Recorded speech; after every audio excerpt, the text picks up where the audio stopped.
Good afternoon, everyone. My name is Nimit, and I'm excited to present our work on the personalized bidirectional LSTM travel recommendation system.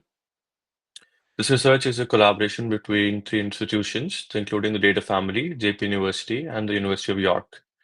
The aim of the project is to advance how we use machine learning to enhance personalized travel recommendations. In this presentation, I'll walk you through our motivations, research objectives, methodology, and the results that demonstrate how our model significantly outperforms existing systems. Thank you for being here, and let's dive right into it. So here's a roadmap for today's presentation. We will start with the motivation behind our research and the limitations of current travel recommendation systems. I will then outline the main objectives we set for ourselves, followed by a detailed look at the key insights, key results from our model. We'll also explore a case study using tourist data from Shanghai, and finally, we'll wrap up with some concluding remarks and takeaways from our work. So tourism has shifted dramatically in recent years. Today's travelers seek unique, personalized experiences tailored to their individual preferences, which standard travel packages or itineraries often fail to provide. Despite the availability of vast amounts of travel data, most current recommendation systems struggle to adapt to the dynamic nature of tourist behavior. And this is particularly when it comes to predicting sequential travel patterns. Traditional methods like collaborative filtering, uh, or Markov models have inherent limitations. They often don't account for the order in which attractions are visited, nor can they dynamically adjust based on real-time factors like weather, traffic, or the change in traveler preferences. This is the problem space we're addressing with our model. Now, given the limitations of existing models, we set three key objectives for our research. First, we wanted to develop a bidirectional long short-term memory or LSTM model that could accurately predict tourist itineraries based on their past travel data. The bidirectional nature of the LSTM allows us to capture both forward and backward dependencies, meaning we can understand how past decisions influence future ones. Second, we implemented a temporal attention mechanism. This allows the model to give more weight to important parts of a travel sequence, enhancing its ability to make accurate recommendations. Lastly, our goal was to outperform existing state-of-the-art models, both in terms of prediction accuracy and adaptability to real-time changes in tourist behavior. So here you can see the overall architecture of our PBLSTM-TRS model. At the heart of our model is the bidirectional LSTM, which captures both historic and forward-looking patterns in the sequence of attractions visited by a tourist. Now, this allows the model to understand both the impact of earlier attractions on future ones and the broader context of a travel itinerary. We also incorporated an attention mechanism which dynamically focuses on key elements in the sequence. This attention component is particularly helpful for identifying critical attractions or decision points, allowing the model to prioritize the most relevant data when generating future recommendations. The result is a model that better understands not just where a tourist has been, but also where they're most likely to go next. Now, for this model to work effectively, we needed a dataset that accurately reflected real-world travel behavior. We used a dataset consisting of over 79,000 geotagged photos taken by tourists in Shanghai between 2004 and 2018. Each photo was tagged with the location and the time it was taken, which allowed us to reconstruct the paths tourists took through the city. We pre-processed this data to exclude non-tourism related photos and clustered the attractions using the DB-scan algorithm. This process helped us convert raw photo data into meaningful travel trajectories that could be used to train our model. By analyzing these sequences, we were able to extract valuable insights into tourist behavior. Now let's talk about the performance of our model. We evaluated the model using several key metrics: precision, recall, F1 score, and mean absolute error. The F1 score, which balances both precision and recall, is particularly important for understanding how well our model makes accurate recommendations. Our model achieved an impressive F1 score of 0.85, outperforming several baseline models such as DeepMove and POI rank. The lower mean absolute error further emphasizes the accuracy of our prediction, showing that PBLSTM-TRS consistently predicts tourist routes with minimal deviation from actual behavior. These metrics reflect the strength of our approach in both accuracy and consistency. Here we visualize how the tension mechanism in our model works. The heat map shows how much importance the model assigns to different points in sequence when predicting future attractions. Darker shades indicate higher attention scores, meaning that certain attractions heavily influence the next destination recommended. What's interesting here is that early attractions sometimes have a significant influence on future recommendations, highlighting the long-term dependencies that attention mechanism helps capture. This level of insight allows our model to make more personalized and contextually relevant recommendations based on a tourist's previous decisions. Next, we looked at how the size of the embedding dimension affected model performance. Embedding dimensions are crucial for transforming categorical data into dense numerical representations. As shown in the graph, performance in terms of recall, precision, and F1 score peaked when the embedding dimension was set to 256. Beyond this point, performance started to decline, likely due to overfitting, where the model becomes too complex and starts to lose generalizability. Finding the right balance in the embedding size was critical to ensuring that the model could learn effectively from the data without becoming over-optimized for a specific dataset. Now, this graph shows a comparison between the actual travel routes taken by tourists and the routes predicted by our model. As you can see, the predicted routes align closely with the real ones, demonstrating the accuracy of our model. What's important here is not just predicting the next attraction, but understanding the overall sequence of a tourist's journey. By accurately capturing the order of visits, our model provides recommendations that feel natural and personalized to the tourist's travel style, rather than just offering a generic list of popular destinations. Error analysis is a critical part of understanding model performance. One key metric we use is the mean absolute error or MAE. This measures how close the model's predictions are to the actual travel routes. Our model consistently showed the lowest MAE when compared to other models.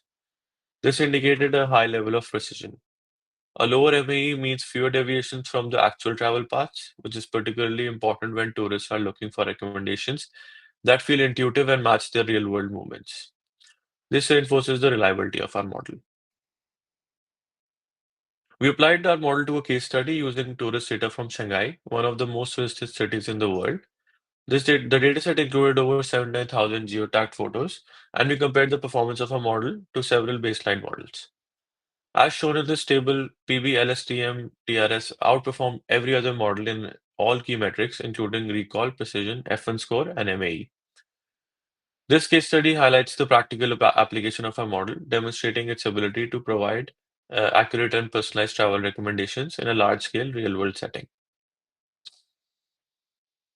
Now, here we present a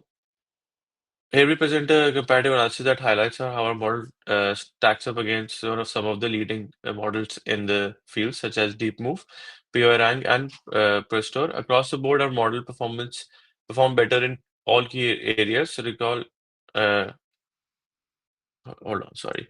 To conclude, our PBLSTM TRS model significantly advances the field of personalized travel recommendation systems. By leveraging bidirectional LSTMs and a temporal attention mechanism, we have developed a model that not only improves prediction accuracy, but also adapts to the dynamic nature of tourist behavior. The model consistently outperforms existing solutions, making it a strong candidate for real-time travel recommendation systems, especially in smart tourism. Moving forward, we aim to refine the model for use with live data streams, allowing it to make more precise and personalized recommendations as tourists move through a city. Thank you. Thank you very much, Amit, for your report. Questions, please. Go ahead, Daria. Thank you very much for your presentation.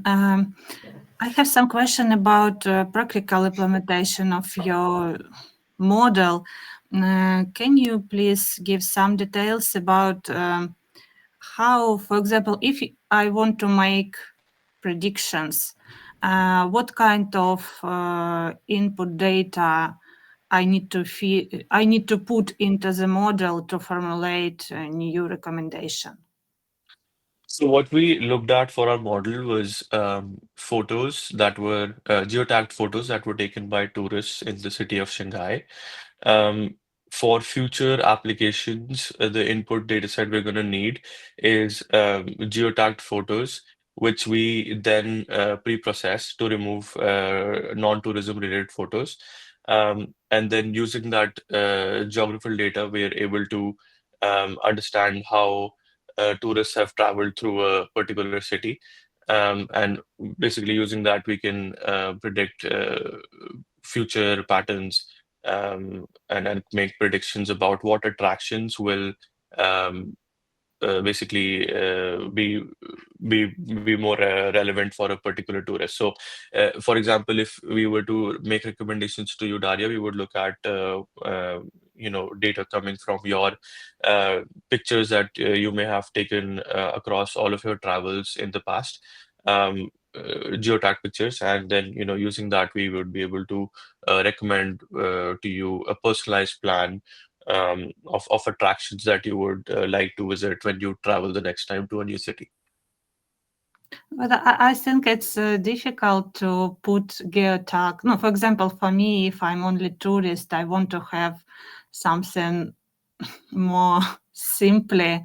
For example, I want to put description of attractions and receive some recommendation, because it's difficult to find geotag and put it in the model.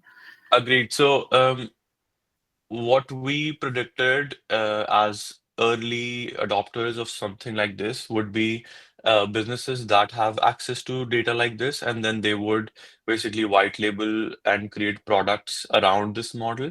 For example, if Instagram was to build something like this as a travel recommendation system inside their app, they would have access to geotag pictures from millions of users, and then they could start recommending attractions to those users. So some of the early practical applications we see here would be done by businesses who have access to this data, and then they would offer products built on top of this model to their users, instead of a particular user just directly interacting with the model. Do you have some examples of such applications for your city, for Shanghai? So I've actually worked at Booking.com.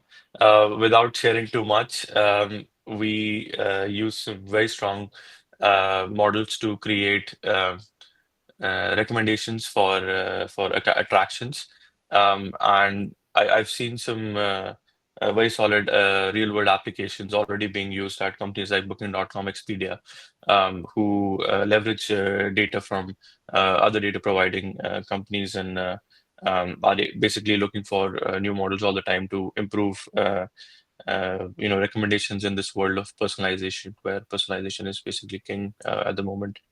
So we forecast a model like this would, be a great tool to such companies if they were to explore the landscape with it.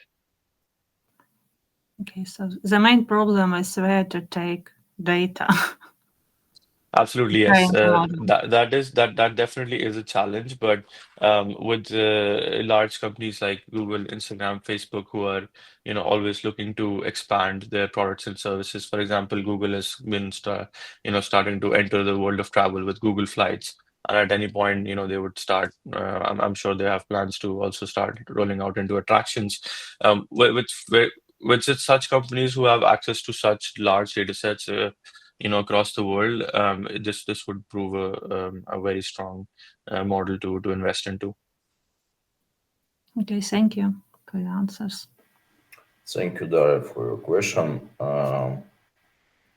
Who has additional question, please?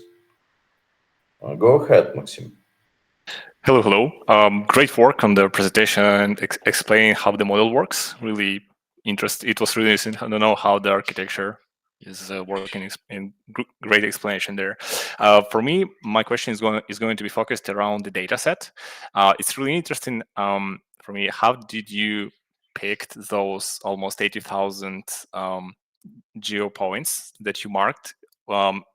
is there any prerequisites that or parameters by which we deciding on, hey, those point A is more preferable than geo point B, right? So is there any specifics there, Yes. or is it random? Thank you. No, thanks for your question. So we were able to pre-process the data and remove non-tourism related information data by basically picking up the geographical information in Shanghai. So basically looking at the top 50 attractions, taking their geo points, and then ensuring that the data set that we have, the pictures we have, are basically coordinating with those data points, and we're not just picking up random photos from people's homes or a park or whatever. Yeah. Great, thanks. Thank you very much, Maxim, for your question. Thank you very much, Dimit, for your answer. We have finished our our session. I would like to say thank you all participants, sorry, and we will continue our session after lunch. It's all. Thank you very much. Thank you. Thank you very much. Thank you.